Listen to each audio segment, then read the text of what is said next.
Radio Lomé, il est 12h30 minutes.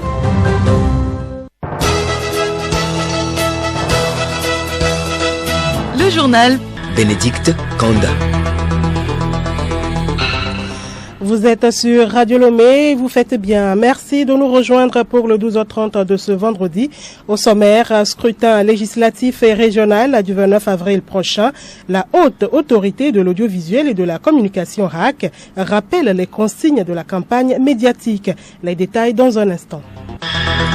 Ils ont besoin de la protection des adultes, pourtant ils se retrouvent dans la rue. Ce 12 avril est la journée mondiale des enfants de rue, une journée qui appelle à l'action pour ces enfants. Conflit soudanais en un an de guerre humanitaire et experts dressent un triste tableau de chasse. Famine, déplacement, violence sexuelle, violence ethnique. La liste est longue et aucune issue n'est en vue. Le rendez-vous culture de ce vendredi met la lumière sur le fonctionnement du Fonds national de la promotion de la culture. Et puis sport, football, les nouvelles dates de l'atelier national sur l'usage de la plateforme en ligne d'octroi de licences au club sont désormais connues.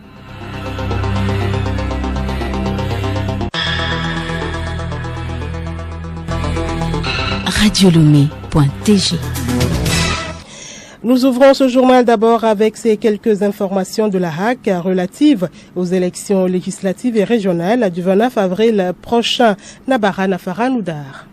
Couverture médiatique des élections législatives et régionales au Togo, la haute autorité de l'audiovisuel et de la communication RAC demande aux journalistes des séminaires des 18 et 19 mars dernier à passer retirer le recueil des textes réglementaires et les badges. Les journalistes, techniciens, auxiliaires de presse et les correspondants de la presse étrangère désignés pour la couverture doivent présenter la lettre de désignation de leur directeur et la carte de presse délivrée par la RAC. Dans le même sillage de ces deux échéances électorales, l'institution rappelle que la diffusion des messages et déclarations des candidats débute demain samedi sur les médias publics TVT, Radio Lomé, Radio Kara et Togo Presse. Les autres modalités de la campagne, notamment l'ordre de passage et la durée des messages, restent inchangées. Les partis ou regroupements de partis politiques sont les seuls à avoir accès à ces médias publics. Les candidats indépendants vont mener leur campagne sur les radios désignées dans chaque circonscription électorale. Les messages ou déclarations audiovisuelles enregistrés directement sur les médias d'État ou par les soins du candidat doivent être déposés à la RAC la veille de la date de leur diffusion ou publication. Nabara Nafara Noudar. Et avec le début de la campagne, vous suivrez chaque jour sur nos antennes à partir de 19h15 le journal des élections. À propos de la révision constitutionnelle, des explications ont été données hier aux journalistes par une délégation de juristes, professeurs d'histoire et de députés, tous enseignants à l'Université de Lomé. Une rencontre d'échange à l'initiative de l'Observatoire togolais des médias. Aujourd'hui, 12 avril, est la journée mondiale dédiée aux enfants de rue. Une journée qui met les projecteurs sur leurs difficultés. Dans les ruelles animées du grand marché à Sigamé de Lomé, une réalité invisible se cache derrière l'effervescence du commerce. Le travail des enfants porte fait. Ces jeunes âmes, souvent âgées de 6 à 14 ans, échangent leur enfance contre des fardeaux écrasants. Ils luttent pour survivre dans un monde qui les prive d'éducation, de santé et de protection. Un phénomène qui gangrène aujourd'hui nos sociétés. Geneviève Pognon nous relève dans ce magazine quelques actions menées pour réduire le fléau. Visage triste, habits déchirés, parfois même nus, ils sont abandonnés à leur propre sort. Ces enfants, on les voit à tout coin de rue, soit pour demander de l'argent ou vendre. Pour certains, ils sont à la recherche de quoi manger, pour d'autres, où se loger. Voilà le tableau noir que présentent les rues de la capitale Lomé. Marceline Agbessigale, membre de la Commission nationale de réinsertion et d'accueil des enfants victimes de traite, relève quelques risques auxquels sont exposés ces enfants. Ces enfants courent d'énormes risques. Risques d'accident, risques de violence sexuelle. Parce que des fois, lorsque ces enfants qui parcourent les rues, qui vont dans des quartiers, il y a des adultes véreux, des fois, qui utilisent leur naïveté leur disant viens vers moi, surtout pour les petites filles. Aujourd'hui où même les garçons sont victimes de pédophilie, de violences sexuelles, avec tout ce que nous savons comme conséquence à la suite. Donc c'est tellement dangereux. Le phénomène prend de l'ampleur dans notre pays. Les organisations de défense des droits des enfants mènent des actions pour réduire le fléau. Akakbo Laotema, chef cellule nationale de lutte contre le travail des enfants au ministère de la fonction publique. Aujourd'hui, à tous les carrefours, comme quelqu'un le dit, même les aveugles les voient. Et c'est regrettable. Depuis un temps, le comité directeur national a repris la main. C'est à ce titre que le plan d'action, nous avons tout l'arsenal juridique pour protéger les enfants. C'est à ce titre que nous sommes en train de mener une campagne de sensibilisation pour éveiller la conscience des parents. Et bientôt, nous allons passer à une autre étape, celle d'aller avec la police retirer les enfants et pourquoi pas poursuivre les personnes adultes qui mettent les enfants dans ces situations et pourquoi pas assainir les rues du Togo. Parce que aujourd'hui, nous sommes engagés résolument vers l'atteinte de l'ODD 8.7 et tous les acteurs aujourd'hui sont engagés. Avoir d'enfants suppose un programme et chaque fois que cette condition n'est pas remplie, mieux vaut ne pas en faire. Merci à vous, Geneviève Pognon, et vivement que les actions soient menées pour ces enfants. Dans le cadre de la lutte contre l'exportation illicite des produits de grande consommation, des mesures de rétrocession de stock sont prises par le gouvernement. Odette Pira.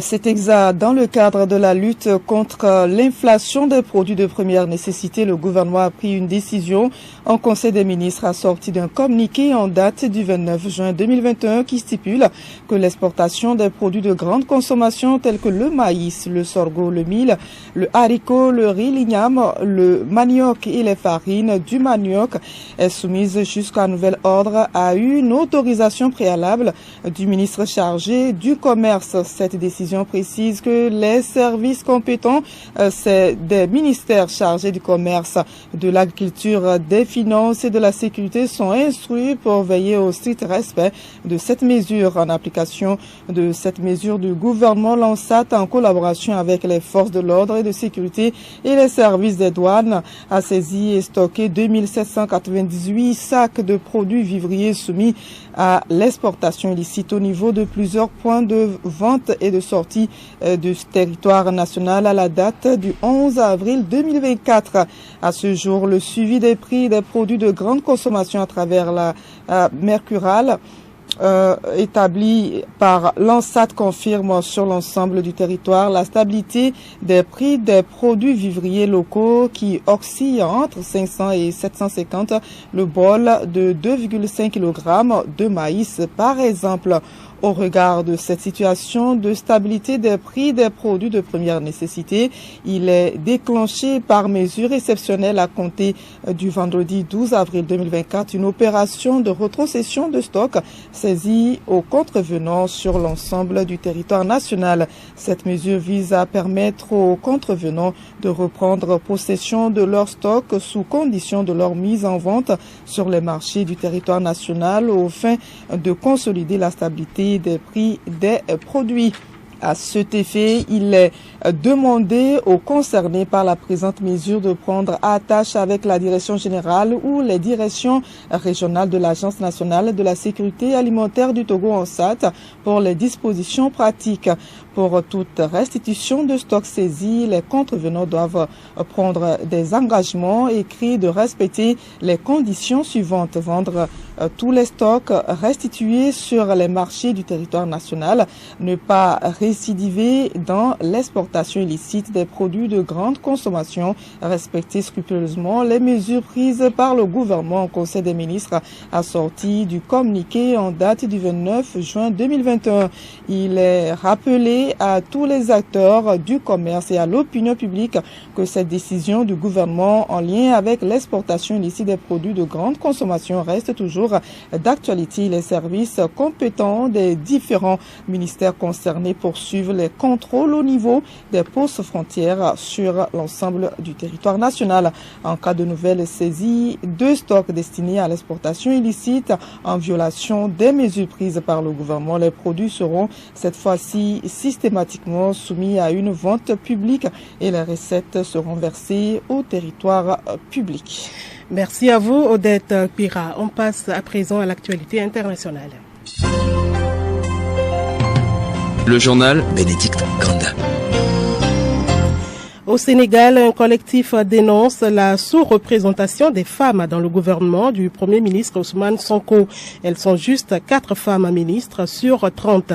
Cela représente 13% des effectifs. Dans le dernier gouvernement de Macky Sall, elles étaient 18%. Un chiffre peu conséquent déjà. Pour de nombreux citoyens et citoyennes, ce recul est donc d'autant moins acceptable. Le Burkina Faso a adopté un décret pour la création d'un établissement pénitentiaire militaire à Ouagadougou. Selon le gouvernement, l'actuel établissement est trop petit et ne peut plus contenir les personnes dans le respect des normes prescrites en la matière.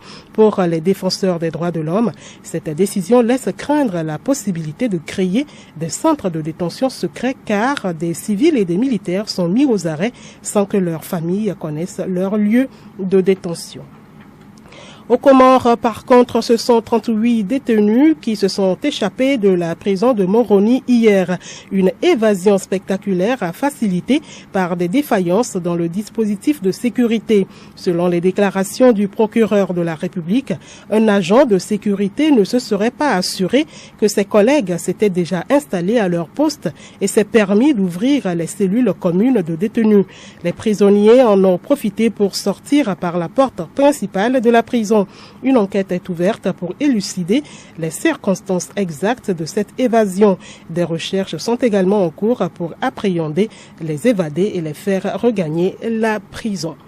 Conflit au Soudan, il y a un an, les 2 généraux au pouvoir au Soudan entraient en guerre. Pour l'ONU, le pays vit une des pires catastrophes humanitaires, la pire crise de déplacement et bientôt la pire crise de la fin du monde.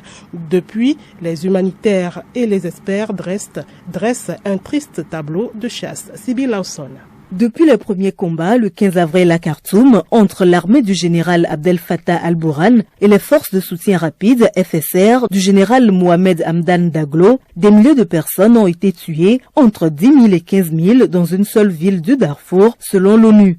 6,5 millions ont été forcés à se déplacer et près de 2 millions d'autres à s'exiler. Sur 48 millions de Soudanais, 18 millions sont en insécurité alimentaire aiguë, des centaines de milliers de femmes et d'enfants pourraient mourir de faim et les humanitaires se sentent impuissants entre refus de visa, droits de douane exorbitants, pillages et lignes de front infranchissables. Le secteur agricole, de loin premier pourvoyeur d'emplois dans ce qui était le grenier à grains de l'Afrique, n'est plus que terre brûlée. Les rares usines ont été bombardées, le système de santé n'existe quasiment plus et l'État dit avoir perdu 80% de son budget. Ne restent aux civils que les comités de résistance, ces groupes de quartiers qui tiennent dispensaires et soupes populaires grâce à une armée de bénévoles et de donateurs de la diaspora. Rien ne signale qu'on va vers la fin de la guerre et avec l'État qui s'est écroulé, le chemin pour le reconstruire sera long et difficile, préviennent des chercheurs. Sibyl Lawson, et selon plusieurs analystes, la nature de cette guerre rend les choses imprévisibles. Au-delà des 2 généraux, ce sont de multiples ingérences étrangères qui s'affrontent. Les Émirats arabes unis, premiers acheteurs de l'or soudanais, soutiennent les FSR. L'Égypte a pesé de tout son poids derrière l'armée. Les Russes de Wagner ont longtemps formé et aidé les FSR, de même que le maréchal libyen Khalifa Haftar. L'Arabie saoudite, décidée à s'imposer en leader régional, a tenté plusieurs coups diplomatiques sans succès. Des experts dénoncent le rôle de l'Iran, un ancien grand allié de Béchir, quand d'autres évoquent celui des voisins érythréens et éthiopiens. À l'intérieur des frontières, les islamistes de l'ère Béchir soutiennent publiquement l'armée, alors que les groupes rebelles ont ressorti leurs armes pour défendre leur ethnie ou leur territoire. La communauté internationale qui a évacué ses ressortissants, diplomates et personnels onusiens inclus dès avril 2023, elle tient le compte des horreurs. L'émissaire américain Tom Perriello prévient. La saison des pluies qui approche pourrait aggraver une crise humanitaire déjà au bord de la rupture avec des signes de famine, des atrocités horribles notamment contre les femmes et les enfants, des enrôlements de force et même de l'esclavage. L'ONU évoque un possible génocide au Darfour, la Cour pénale internationale CPI, de possibles crimes de guerre et crimes contre l'humanité. Mais les Soudanais ne cessent de rappeler que 20 ans après le Darfour, Béchir n'est toujours pas à La Haye. Quant aux 2 généraux, ils campent sur leur position. On ne négocie pas avec les terroristes, répète leur lieutenant. Vous écoutez Radio Lomé. Aujourd'hui, vendredi, c'est le magazine Rendez-vous Culture. Au menu, le Fonds national de la promotion de la culture. Ce fonds vient remplacer le Fonds d'aide à la culture. Il vise à promouvoir l'industrie culturelle au Togo. Focus sur ce fonds dans ce dossier de Geneviève Bougnon. Au Togo, 300 millions de francs CFA vont être débloqués au bénéfice des artistes pour le compte du Fonds national de la promotion de la culture FNPC 2023. Au total, 647 projets seront financés. Le Fonds national de la promotion de la culture sert à accompagner financièrement des micro-projets culturels sur l'ensemble du territoire national. Les artistes togolais, créateurs, promoteurs culturels ainsi que les associations culturelles évoluant dans les domaines des arts de la scène, des arts plastiques, du cinéma, de l'audiovisuel, de la littérature et du patrimoine culturel sont concernés par ce fonds. Ces derniers ont répondu à l'appel à soumission de micro-projets artistiques et culturels lancé en juillet 2023 par le ministère en charge de la culture. Cet appel à micro-projets vise à la promotion des industries culturelles ainsi qu'à la valorisation des potentialités en vue d'un développement socio-économique. Les demandes de financement des projets ne doivent pas dépasser 2 millions de francs CFA. Les résultats pour l'année 2023 viennent d'être publiés et les acteurs culturels font des formalités pour entrer en possession de leurs fonds. Le FNPC, ce fonds d'aide à la culture, a permis d'allouer près d'1 milliard de francs CFA aux acteurs culturels au cours des dernières éditions 2019-2021. Pour rappel, le gouvernement a adopté en mai 2022 un projet de décret actant la création de ce nouveau fonds qui permet de renforcer la chaîne de valeur culturelle à travers la professionnalisation du secteur. Et en sport, la Fédération togolaise de football, après l'annonce du report de l'atelier national sur l'usage de la plateforme en ligne d'octroi de licence au club, vient de fixer les nouvelles dates. Alou Noyoué. Initialement prévu pour les 12 et 13 avril 2024, les dates de l'atelier national sur l'usage de la plateforme en ligne d'octroi de licence au club CLOP sont reprogrammées pour les 18 et 19 avril prochains. C'est ce qu'a déclaré le secrétaire général de la FTF, Hervé Agbodan, dans un communiqué adressé au président des clubs de première et deuxième division. Écho de nos internationaux évoluant en Afrique. En Tanzanie, Iefou FC et Tchakei Marouf ont étrié KMC FC 3-0 en coupe avec notamment un but de l'international togolais. En coupe CAF, le jeune milieu togolais Chris Guédé Yaovi est entré en jeu en seconde période et a aidé son équipe Dreams FC du Ghana à l'emporter sur le stade malien. Dreams FC file en demi-finale. En Ligue des champions de la CAF, Roger Aholou et l'Espérance de Tunis sont en demi-finale. Après leur match nul 0 but partout face à la SEC à l'aller, les deux équipes n'ont pu se départager dans le temps réglementaire au retour. Ce sont les séances des tirs au but qui ont eu raison de la SEC Mimosa. Retour au Togo, la troisième journée des play-offs du championnat national de football de deuxième division se joue ce week-end. Ce samedi, 2 matchs sont au programme. En difficulté en ce début des play-offs avec 2 défaites en autant de rencontres, Agaza en déplacement à Atapamé essaiera d'engranger ses premiers points face à Ifodje. Le dernier match oppose Asfosa à l'Étoile filante, offrant ainsi aux amoureux du Cuiron un derby de la capitale qui va mettre aux prises 2 formations qui ont connu des fortunes diverses. Asfosa, après sa sortie manquée face à Arsenal, ambitionne de se relever tandis que l'Étoile filante rêve d'enchaîner une 3e victoire d'affilée. Et pour finir, l'information insolite, une femme a dénoncé l'infidélité de son conjoint le jour de son mariage. C'est à la veille de la célébration qu'elle a vu des messages dans le téléphone de son partenaire. Elle croyait qu'il s'agissait d'un message pour les féliciter pour leur union. Son cœur s'est serré quand elle parcourait les nombreuses conversations de son fiancé avec sa maîtresse, en plus des photos des 2 amants. Ton corps est incroyable et tu sais comment l'utiliser, a écrit le fiancé. J'aimerais que ma fiancée ait la moitié de tes talents. La nuit a ensuite porté conseil à la dame. Le jour de la cérémonie, devant son conjoint, sa famille et les invités, elle a déclaré qu'il n'y aura plus de mariage. Elle a ensuite lu les messages compromettants.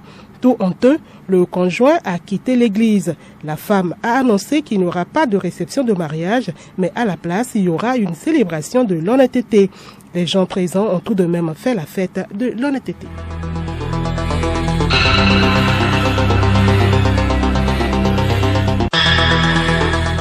Madame, Monsieur, voilà, ce journal se referme ainsi. Merci de l'aimable écoute. Je vous rappelle l'essentiel en titre. Scrutin législatif et régional du 29 avril prochain. La haute autorité de l'audiovisuel et de la communication RAC rappelle les consignes de la campagne médiatique. Ils ont besoin de la protection des adultes, pourtant ils se retrouvent dans la rue. Ce 12 avril est la journée mondiale des enfants de rue, une journée qui appelle à l'action pour ces enfants. Conflit soudanais en un an de guerre, humanitaires et experts adressent un triste tableau de chasse. Famine, déplacement, violence sexuelle, violence ethnique. La liste est longue et aucune issue n'est en vue. Excellent après-midi sur nos antennes. Au revoir.